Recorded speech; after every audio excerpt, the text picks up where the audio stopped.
நாமத்திலே மறுபடியும் கர்த்தருடைய நாமத்திலே உங்கள் எல்லாருக்கும் என்னுடைய வாழ்த்துக்களையும் காலை வணக்கத்தையும் தெரிவித்துக் கொள்கிறேன். இந்த ஊழியங்களுக்காக ஜெபிக்கிற உங்கள் எல்லாருக்கும் நன்றியை தெரிவித்துக் கொள்கிறோம்.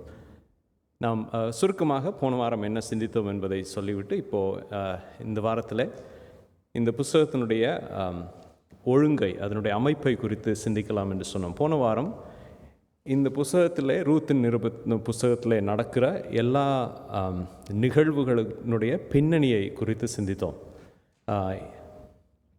எதற்காக அந்த நிகழ்ச்சிகள் எல்லாம் நடந்தது என்று சிந்தித்தோம். அதில் 3 காரியங்கள்: ஏன் அவைகள் சம்பவித்தது, எப்பொழுது சம்பவித்தது, அதற்கு பிறகு எங்கு சம்பவித்தது என்பதை குறித்து சிந்தித்தோம். இந்த வாரத்தில் விரிவாக இந்த ரூத்தின் புஸ்தகத்தினுடைய அமைப்பை குறித்து பார்க்க போகிறோம். அதனால் நாம் தெரிந்து கொண்ட தலைப்பு ஒழுங்கின்மையிலிருந்து ஒழுங்கிற்கு என்று.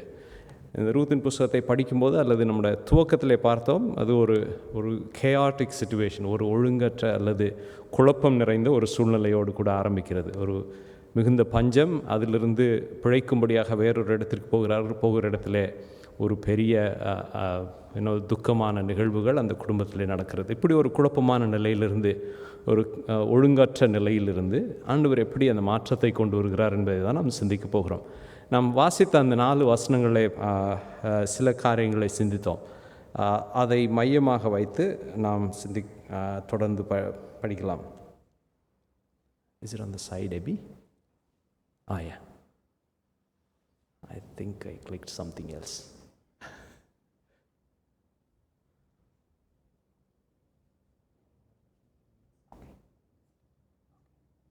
Thank you. Okay.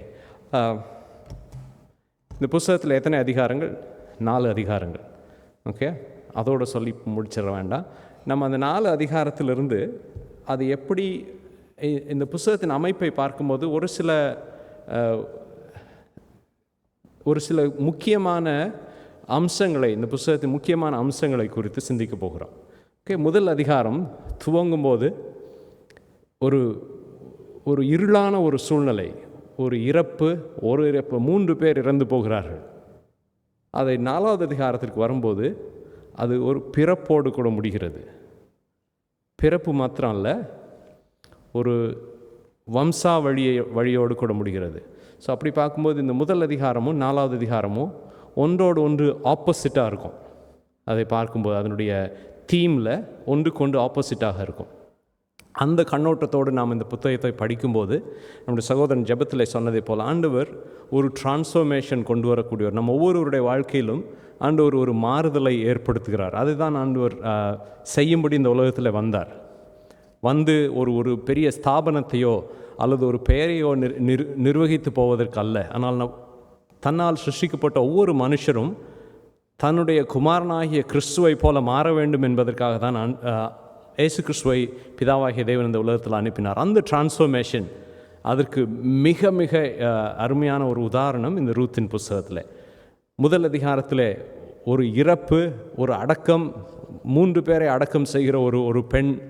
அதற்கு பிறகு அதே பெண்ணை 4வது அதிகாரத்தில் பார்க்கும்போது அந்த ஊரார் வாழ்த்துகிறார்கள். நாம் வாசித்த அந்த வசனத்தில் அந்த ஊரார் வாழ்த்தும்போது ரூத்துக்கு தான் ஒரு குழந்தை பிறந்தது. ஆனால் அந்த வசனத்தை திரும்ப படித்து பாருங்கள். நயோமி ஒரு பிள்ளையை பெற்றாள் என்று இருக்கும்.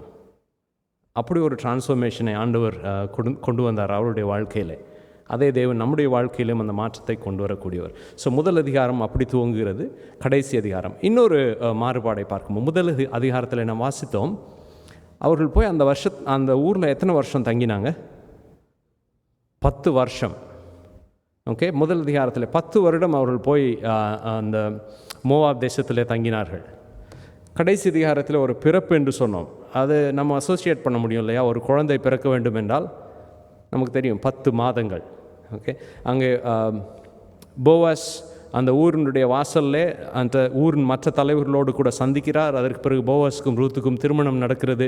அதற்கு பிறகு ஒரு குழந்தை பிறகு ஒரு 10 மாத காலகட்டம். அதனால் இந்த 10 வருட காலகட்டத்தில் நமக்கு தெரியாது அந்த 10 வருடத்திற்குள்ளாக இந்த 3 பேரும் மரித்தார்கள். ஆனால் அவர்கள் எந்தெந்த வருஷத்திலே மரித்தார்கள் என்று நமக்கு சொல்லப்படவில்லை. ஸோ அப்படியானால் அதை ஒரு தோராயமாக எடுத்துக்கொண்டால் அந்த 10 வருடத்திற்குள்ளாக அவர்களுக்கு 3 மிக கசப்பான அனுபவங்கள். ஆனால் இந்த 4வது அதிகாரத்தில் வரும்போது 10 மாதங்கள் என்று சொல்லும்போது அவள் கருவுற்ற நாளிலிருந்து அந்த பிள்ளை பிறக்கிற நாள் வரைக்கும் மிக சந்தோஷமான ஒரு எதிர்பார்ப்போடு கூட வாழ்ந்து கொண்டிருந்திருப்பார்கள். அப்படி ஒரு மாற்றத்தை ஆண்டவர் இந்த குடும்பத்தினுடைய வாழ்க்கையிலே கொண்டு வருகிறார். முதல் அதிகாரத்தில் நாம் இன்னொரு காரியத்தை பார்க்கும்போது 4வது அதிகாரத்தில் இன்னொரு காரியம், எத்தனை தலைமுறைகள் சொல்லப்பட்டிருக்கிறது அங்கே வரிசையாக பார்த்தால் 10 தலைமுறைகள் தாவீதோடு கூட முடியும். ஸோ 10 தலைமுறைகள், ஒரு பிறப்பு மாத்திரமல்ல, 10 வருட கடினமான அனுபவத்திலிருந்து ஒரு 10 தலைமுறையை சிந்தித்து பார்க்கக்கூடிய நிலையிலே நமக்கு அதை ஆவியானவர் எழுதி கொடுத்திருக்கிறார். சரி, இப்போது ரூத், நயோமி, போவஸ் இவர்களுடைய நிகழ்வை குறித்து பார்க்கிறோம். ஆனால் இதை ஆவியானவர் ஒருவரை கொண்டு எழுதி தந்திருக்கிறார் நமக்கு. அந்த நபர் 10 தலைமுறைகளை குறித்து எழுத வேண்டுமானால் பிற்காலத்தில் எழுதப்பட்டிருக்க வேண்டும் இல்லையா? ரூத்தினுடைய புஸ்தகம் பிற்காலத்தில் எழுதப்பட்டிருக்க வேண்டும். யார் இதை எழுதினார்கள் என்று தெரியுமா? இந்த ரூத்தின் புஸ்தகத்தை எழுதினது யார்? சாமுவேல். பெரும்பான்மையான வேத பண்டிதர்கள் அதோடு ஒத்துக்கொள்கிறார்கள் சாமுவேல் எழுதினார் என்று. காரணம், சாமுவேல் தாவீது வாழ்ந்த காலத்தில் இருந்தவர். ஸோ அவருக்கு அந்த வம்சம் தெரியும். இன்னொன்று, கிரமமாக வேத பாடம் என்று நம்ம இப்பொழுது சொல்கிறோம். அக்காலங்களிலே கிரமமாக சரித்திரங்களையும் ரெக்கார்டட் எவிடன்ஸையும் ஒழுங்காக படித்தவர் சாமுவேல். அந்த நிலையிலே சாமுவேல் தான் இதை எழுதியிருக்கக்கூடும் என்று தோராயமாக எல்லா வேத பண்டிதர்களும் ஒப்புக்கொள்கிறார்கள்.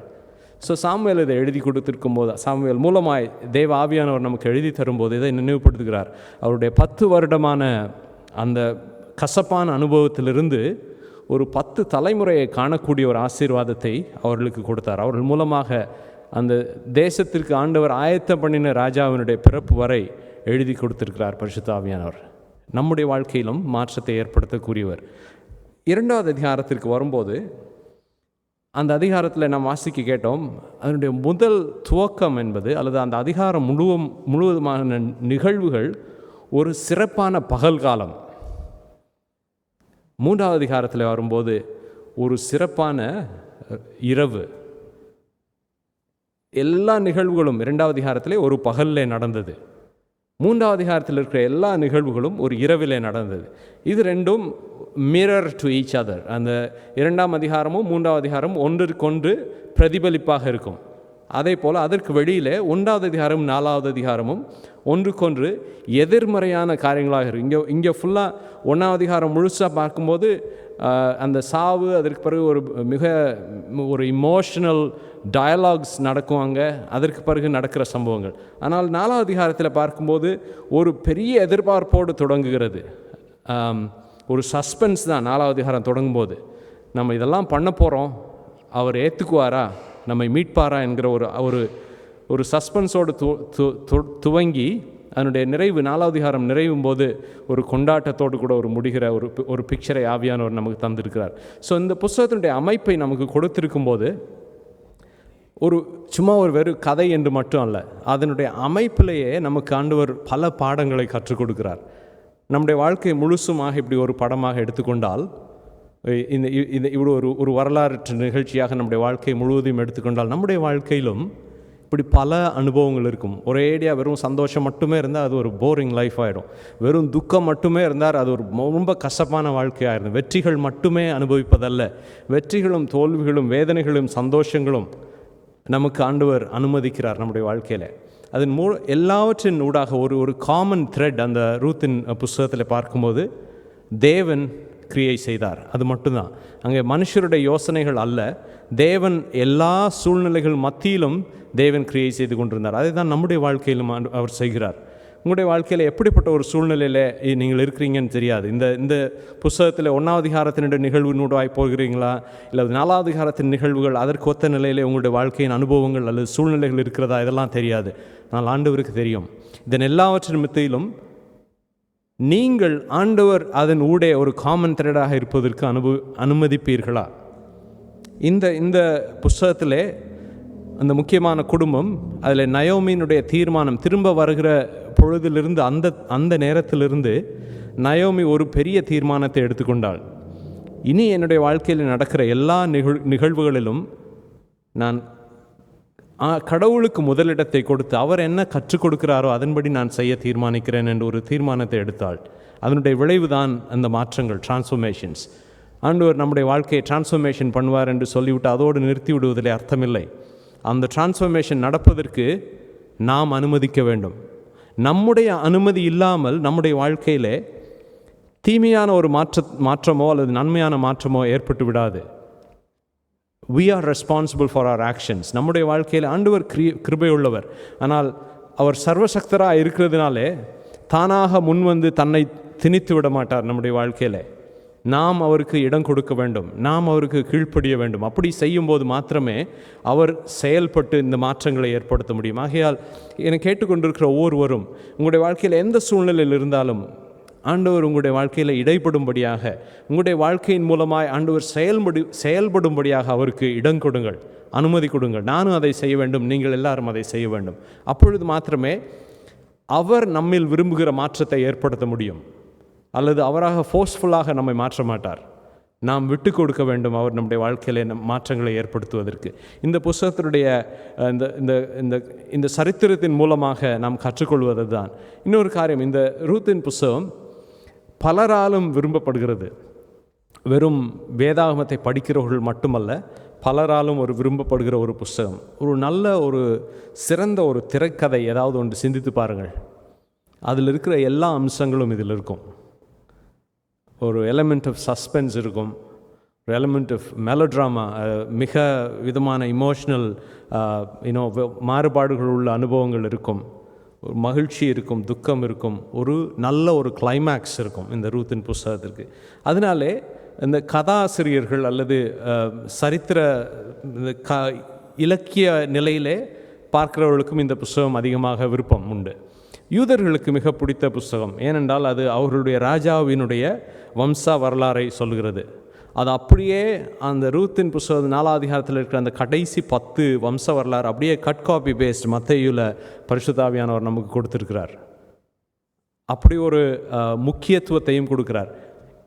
அதன் மூலமாக புறஜாதியாராகிய நமக்கும் அதோடு ஒரு இணைப்பு உண்டு. மோவாப் என்கிற ஒரு யூதர் அல்லாத ஒரு தேசத்திலிருந்து வந்த ஒரு பெண்ணை ராஜாதி ராஜாவாகிய இயேசு கிறிஸ்துவனுடைய வம்சத்திலே, அந்த வம்சத்திற்கு வழியாக அந்த ரூத்தை ஆண்டவர் இணைக்கிறார். அதன் மூலமாக நமக்கும் நம்பிக்கை பிறக்கிறது. நாம் தேவனோடு நம்முடைய உறவு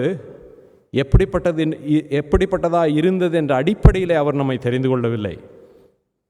மோவாபிய பெண்ணாக இருந்த ரூத், அவள் மோவாபியர் சபிக்கப்பட்ட ஒரு தேசம் என்பதனாலே அவளை நிராகரித்து விடவில்லை. அவளுடைய கீழ்ப்படிதலின் விளைவாக அவளை ஆண்டவர் உயர்த்தி தம்முடைய வம்ச வரலாறினுடைய வழியிலே நிறுத்தினார்.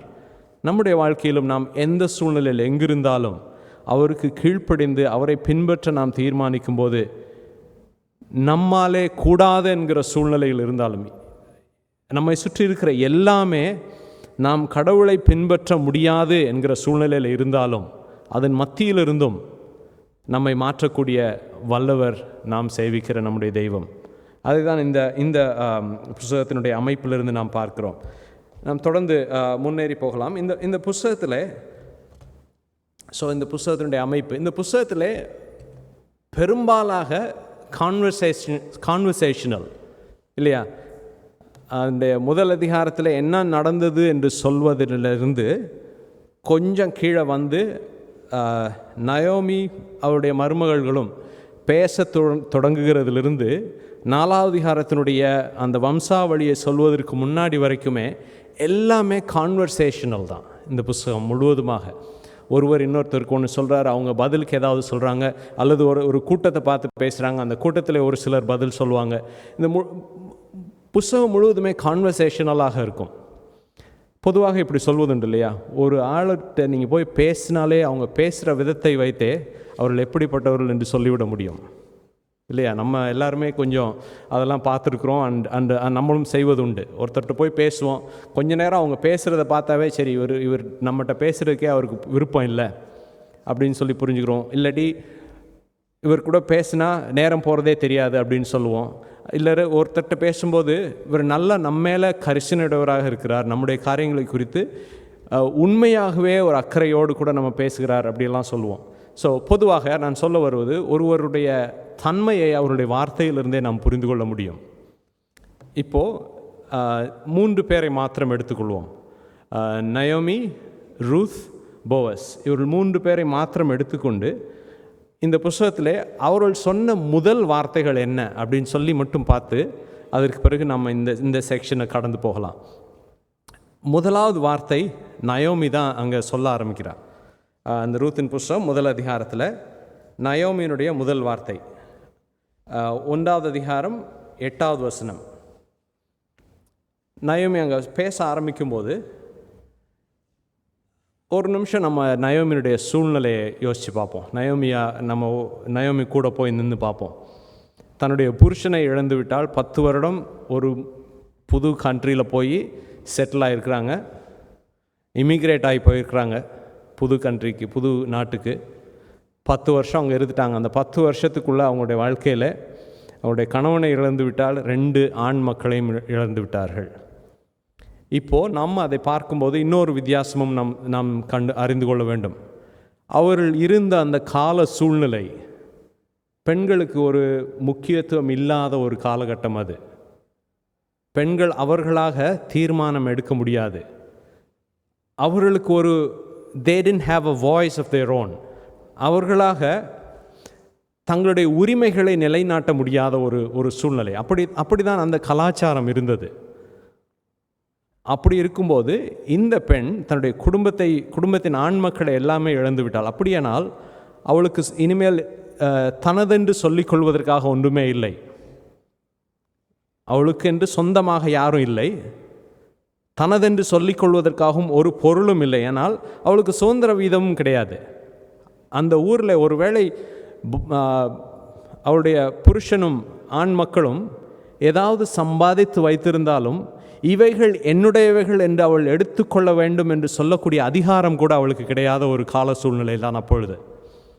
அப்படிப்பட்ட ஒரு சூழ்நிலையில் இருக்கிற நயோமி, ஒருவேளை நான் அந்த இடத்துல இருந்திருந்தால் புலம்பி தீர்த்திருப்பேன். எனக்கு யாருமே இல்லை, என் கூட யாராவது இருந்தால் நல்லாயிருக்கும், எனக்கு இந்த கஷ்டங்கள்லேருந்து யாராவது எனக்கு விடுதலை கொடுத்தா நல்லாயிருக்கும். அப்படி தான் அது இயல்பு. அவர்கள் இருக்கிற அந்த சூழ்நிலையிலேருந்து அப்படி தான் வந்திருக்க முடியும். ஆனால் நயோமி சொல்கிற அந்த வார்த்தையை பாருங்கள், 1வது அதிகாரத்தினுடைய 6வது வசனம். யாராவது எடுத்திருந்தால் வாசிச்சிருங்களேன் அடுத்த வசனம்.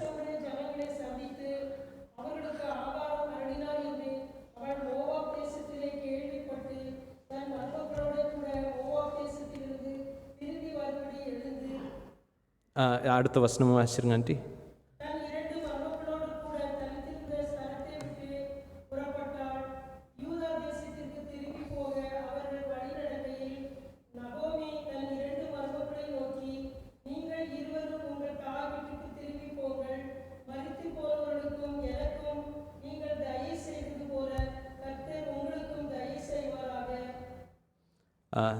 ரொம்ப நன்றி ஆண்டி. அந்த வார்த்தை நகோமி சொல்லுகிற முதலாவது வார்த்தை தன்னுடைய மருமக்களை பார்த்து, அதுவும் மருமக்களை பார்த்து, ஆண்டவர் நீங்கள் எனக்கு உதவி செஞ்சதுக்காக உங்களை ஆண்டவர் ஆசீர்வதிப்பாராக. அதுலேருந்து நயோமியினுடைய நேச்சர் நமக்கு புரியுது இல்லையா? நயோமியினுடைய தன்மை, அவளுடைய கஷ்டத்தின் வெளிப்பாடு அங்கே வரவில்லை. தனக்கு முன்னாக இருக்கிற தன்னுடைய மருமக்களை பார்த்து அவள் பேசும்போது அவளுடைய கஷ்டத்தின் வெளிப்பாடு அங்கே வரவில்லை. மாறாக தான் சேவிக்கிற தெய்வத்தின் மேல் அவள் வைத்திருக்கிற நம்பிக்கையின் வெளிப்பாடு தான் அங்கே வந்தது. அவள் சுயநலமற்று மற்றவருடைய நலனின் மேல் அக்கறை கொண்டு அவள் சொன்ன வார்த்தைகள். அதை சுருக்கமாக இப்படி சொல்ல வேண்டுமானால், ஆண்டவர் உங்களை ஆசீர்வதிப்பாராக, அதை தான் சொல்லி அனுப்புகிறார். நீங்கள் போய் உங்களுடைய வாழ்க்கையை இனிமேல் பார்த்துக்கோங்க, என்கிட்ட உங்களுக்கு கொடுக்கறதுக்கு ஒன்றுமே இல்லை, அந்த இயல்பை. ஸோ அவள் தன்னுடைய துக்கத்தை எல்லாம் மறைத்து கொண்டு பேசவில்லை, தன்னுடைய துக்கத்தின் மத்தியிலும் அதை புரிந்து கொண்டு மற்றவருடைய நலனுக்காக சொல்கிறார். என்னிடத்தில் உங்களுக்கு கொடுப்பதற்கு ஒன்றுமே இல்லை, நான் என்னுடைய சொந்த தேசத்துக்கு போகிறேன், நான் அங்கே போனால் நீங்கள் புறஜாதியார், உங்களை ஏற்றுக்கொள்வார்களா ஏற்றுக்கொள்ள மாட்டார்களா எனக்கு தெரியாது. அதுதான் அந்த காலத்தினுடைய இயல்பு. இஸ்ரவேல் ஜனங்கள் மோவாபியரை வெறுத்தார்கள், அதுதான் உண்மை. ஆகையால் இந்த மோவாப் தேசத்தில் இருக்கிற இவர்கள் நம்ம ஊருக்கு வந்தால் இவர்களை எப்படி நடத்துவார்கள் என்று தெரியாது. உங்களுக்கு ஒரு ஃபேர் ட்ரீட்மெண்ட் அந்த ஊரில் இருக்குன்னு என்னால் கேரண்டி பண்ண முடியாது. அதனால் நீங்கள் இங்கேயே இருக்கிறது உங்களுக்கு நல்லது, உங்களுடைய வாழ்க்கையை இங்கேயே பார்த்துக்கொள்ளுங்கள். நகோமியினுடைய சுயநலமற்ற மற்றவர்கள் மேல் அக்கறை கொண்ட ஒரு ஆட்டிடியூடின் விளைவாக வருகிற வார்த்தைகள். அதிலிருந்து நாமும் பாடம் கற்றுக்கொள்வோம். நம்முடைய ஹியூமன் நேச்சர்லேருந்து நாம் பேசும்போது அதனுடைய வெளிப்பாடு, அதை சென்டர்டாக வைத்து தான் நம்முடைய வார்த்தைகள் புறப்படும். ஆனால் இந்த நயோமியினுடைய வாழ்க்கையின் மூலமாக ஆண்டவர் நமக்கு கற்றுக் கொடுக்கிற பாடம், நம்முடைய சூழ்நிலையில் எதுவாக இருந்தாலும் அதையும் ஆளுகை செய்கிற தேவன் நமக்குண்டு. ஆண்டவர் நன்மைக்கு மாத்திரம் காரணர் அல்ல. ஆண்டவர் நமக்கு துக்கம் வரும்போது நம்மை கைவிட்டு போகிற தெய்வம் அல்ல. எல்லா சூழ்நிலைகளிலும் நமக்கு அவர் போதுமானவர் என்கிற உணர்வோடு இருக்கும்போது நாம் இப்படிப்பட்ட ஒரு வெளிப்பாடை கொண்டு வருவதற்கு ஆண்டவர் நமக்கு உதவி செய்வாராக. அடுத்து ரூத்தினுடைய பதிலை பார்ப்போம். ரூத் சொன்ன முதலாவது வார்த்தை, அதே அதிகாரத்தில் நம்ம ரூத்தினுடைய முதல் வார்த்தையை 18வது வசனத்தில் பார்க்குறோம்.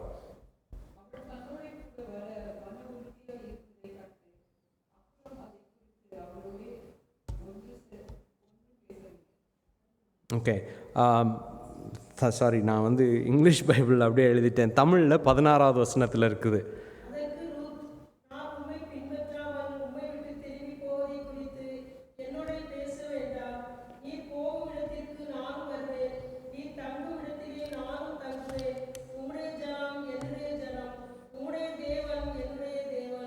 Okay, thank you aunty. இப்போ ரூத் எத்தனை யூதர்களை ரூத்துக்கு பரிச்சயம் உண்டு, அல்லது எத்தனை யூதர்களோடு பழக்கம் உண்டு?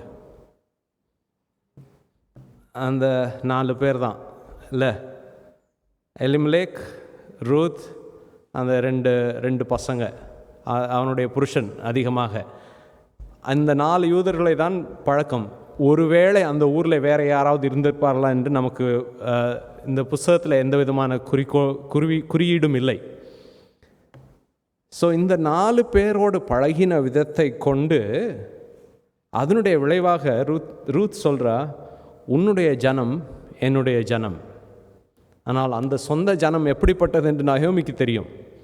ஊரில் உள்ளே உன்னை உள்ளேயே ஏற்ற மாட்டாங்க, அதனுடைய விளைவு தான் நீ வராத என் கூடன்னு சொல்கிறா. ஆனால் ரூத் உன்னுடைய ஜனம் என்னுடைய ஜனம், அதோடு நிறுத்திவிடவில்லை. அவள் சொன்ன முக்கியமான விஷயம், உன்னுடைய தேவன் என்னுடைய தேவன். அது நம்முடைய நயோமியினுடைய வாழ்க்கையை மட்டும் நமக்கு கற்றுக் கொடுப்பதில்லை, ரூத்தினுடைய கீழ்ப்படிதலையும் அது கற்றுக் கொடுக்கிறது.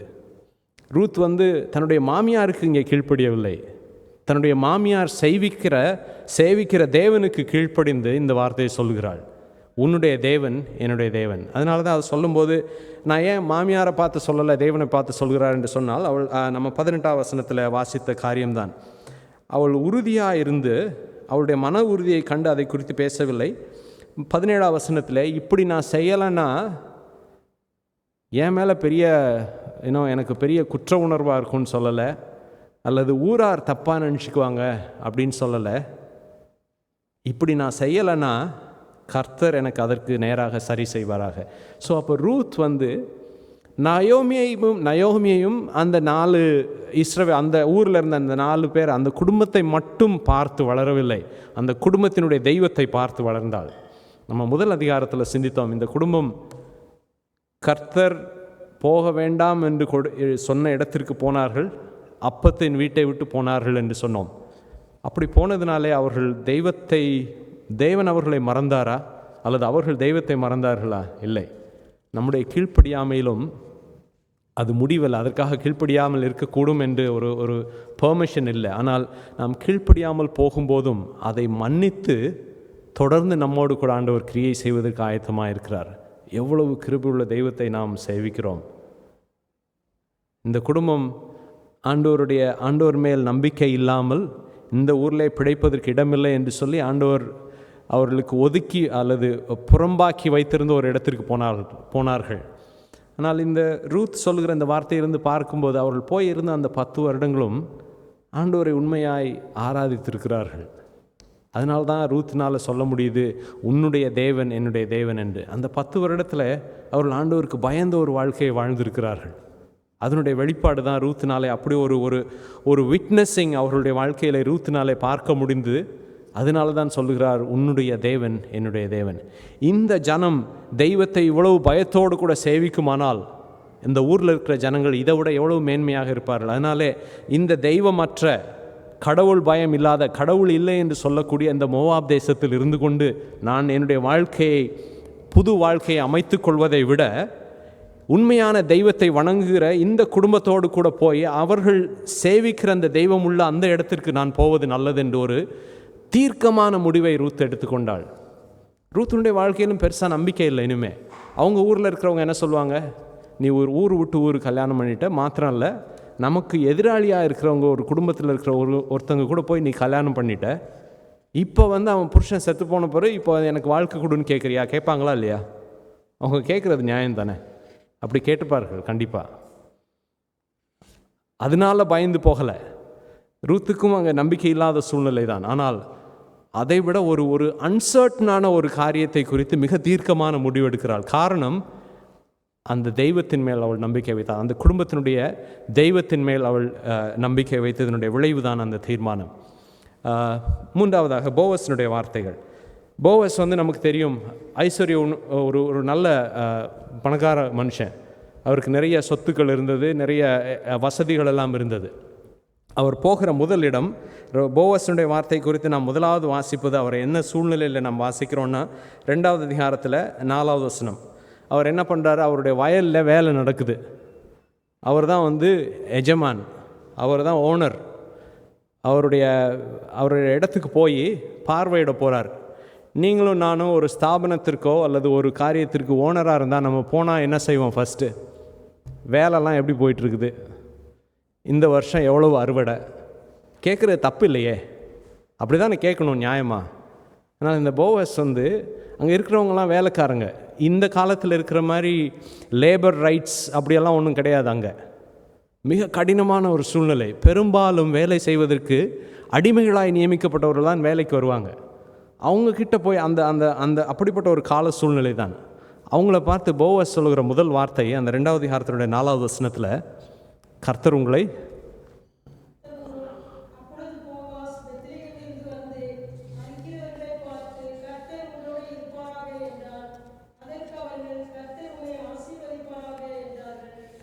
Thank you aunty.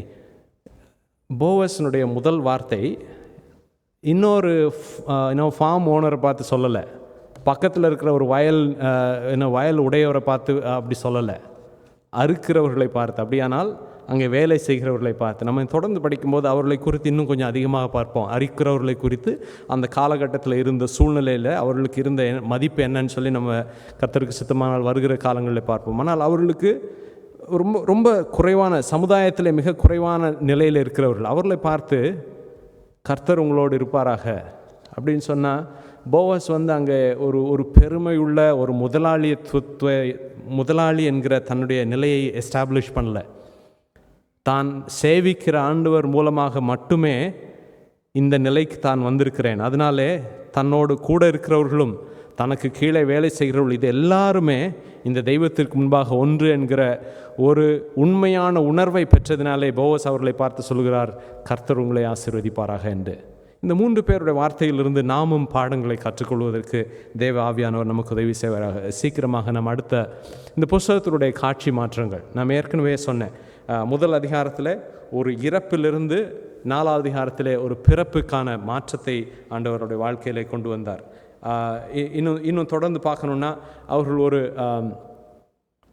நம்பிக்கையற்ற சூழ்நிலையிலிருந்து சுதந்திரவாளி என்கிற ஒரு நிலைக்கு மாற்றினார். நயோமியை பார்க்கும்போது இனிமேல் அவளுடையது என்று சொல்லிக்கொள்வதற்கு ஒன்றுமே இல்லாத சூழ்நிலையிலிருந்து 4வது அதிகாரத்திலே ஒரு பிள்ளையை வளர்த்தாள் என்று சொல்லக்கூடிய நிலையில் ஒரு ஃபேமின் அதோடு கூட ஆரம்பிக்கிறது. அந்த முதல் அதிகாரம் ஒரு ஃபீஸ்டிங், ஒரு பெரிய விருந்து, ஒரு கல்யாண விருந்தோடு கூட முடிகிறது. ஒரு ஃபியூனரல், ஒரு அடக்காராதனையோடு கூட ஆரம்பிக்கிறது. ஒரு பெரிய ஃபேமிலி எஸ்டாப்ளிஷ் பண்ணப்படுகிறது 4வது அதிகாரத்தில். முதல் அதிகாரத்தில் ஒரு கிரீஃப் இருக்கிறது, ஒரு துக்கம் இருக்கிறது. 4வது அதிகாரத்தில் வரும்போது ஒரு ஜீனியாலஜி, ஒரு பெரிய வம்ச வரலாறு அமைகிறது. முதல் அதிகாரத்தில் நாம் பார்க்கும்போது ஒரு ஒரு துக்கமான ஒரு பிரயாணம். ஒரு ஊருக்கு இமிக்ரேட் ஆகி போய் குடும்பம் முழுவதையும் இழந்து விட்டு சொந்த ஊருக்கு திரும்பி போகிறது என்பது எவ்வளோ ஒரு வேதனையான ஒரு அனுபவம். அப்படி ஒரு துக்கமான அனுபவத்தோடு கூட ஆரம்பிக்கிறது. நான் முடியும் போது ஒரு பெரிய கொண்டாட்டத்தோடு கூட நயோமி தன்னை குறித்து என்ன சொல்கிறாள் நாம் அப்புறம் அந்த போர்ஷனுக்கு வரும்போது சிந்திக்கலாம். அப்படிப்பட்ட டிரான்ஸ்ஃபர்மேஷனை நம்முடைய வாழ்க்கையிலும் ஆண்டவர் செய்யக்கூடும். நான் ஏற்கனவே சொன்னதை போல ஆண்டவருக்கு தேவை நம்முடைய கீழ்ப்படிதல். நாம் ஆண்டவருக்கு நம்மை சமர்ப்பித்து, என்னுடைய கீழ்ப்படியாமையை எனக்கு மன்னியும், இந்த குடும்பம் செய்ததைப் போல அவருடைய கீழ்ப்படியாமையிலிருந்து மனம் திரும்பினார்கள். கான்சிக்வன்சஸ் கண்டிப்பாக உண்டுங்க. ஆண்டவர் பாவத்தை பார்க்காத சுத்தக்கண்ணர். ஆண்டவர் நீதிமான், நீதி உள்ளவர்.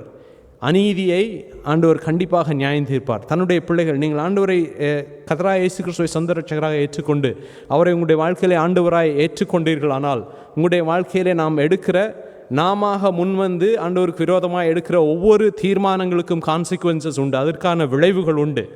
அதை நாம் அனுபவிக்க வேண்டும். அந்த கான்சிக்வன்சஸை அனுபவிக்கும் போது அதற்கான கிருபையை ஆண்டவர் கொடுப்பார். நீ கீழ்ப்படியாமல் போனதுனாலே உன்னை தண்டிக்கிறேன், அதோடு உன்னை விட்டு விடுகிறேன் என்று அல்ல, அவர் தண்டிப்பார். ஆனால் தண்டனையை கொடுக்கும்போது நம்மை அவர் அரவணைத்து சேர்த்துக்கொள்வார். நம்முடைய பிள்ளைகளை நம்ம அடிக்கிறோம் இல்லையா, கீழ்ப்படியாமல் போகும்போது அடிக்கிறதுனால அவர்களை அப்படியே நம்ம கைகழுவியாக விட்டுறோம். அடித்த பிறகு அதற்கு பிறகு நம்ம ஏன் அடித்தோம், அவர்கள் ஏன் செய்யக்கூடாது, அன்போடு கூட கற்றுக் கொடுக்குறோம். நம்மாலே நம்ம அப்படி செய்யக்கூடுமானால் நம்முடைய ஆண்டவர் எவ்வளோ அதிகமாய் செய்வார். நாம் ஒவ்வொரு முறையும் அவருக்கு கீழ்ப்படியாமல் போகும்போது விளைவுகள் உண்டு, அதை நாம் மறந்து போகக்கூடாது. ஆனால் அப்படி நாம் போவதனாலே நம்மை விட்டு விடுகிறதில்லை. இந்த குடும்பத்தை அவர் விடாததை போல நம்மையும் கைவிடாத தெய்வம், நம்மையும் கூட தன்னோடு திரும்ப சேர்த்து கொள்கிற தெய்வத்தை தான் நாம் வணங்கி கொண்டிருக்கிறோம். தொடர்ந்து நாம் கர்த்தருக்கு சித்தமானால் அதை தொடர்ந்து படிப்போம். வருகிற வாரத்தில் மோவாபின் நன்மை என்பதை குறித்து சிந்திப்போம். மோவாப்னாலே ஏற்கனவே சாபம், அப்படியானால் அதில் என்ன நன்மை இருக்கக்கூடும்? கர்த்தருக்கு சித்தமானால் நாம் அதை அடுத்த வாரத்தில் சிந்திப்போம். தேவன் உங்களை ஆசீர்வதிப்பாராக இந்த வார்த்தைகளினாலே. நன்றி.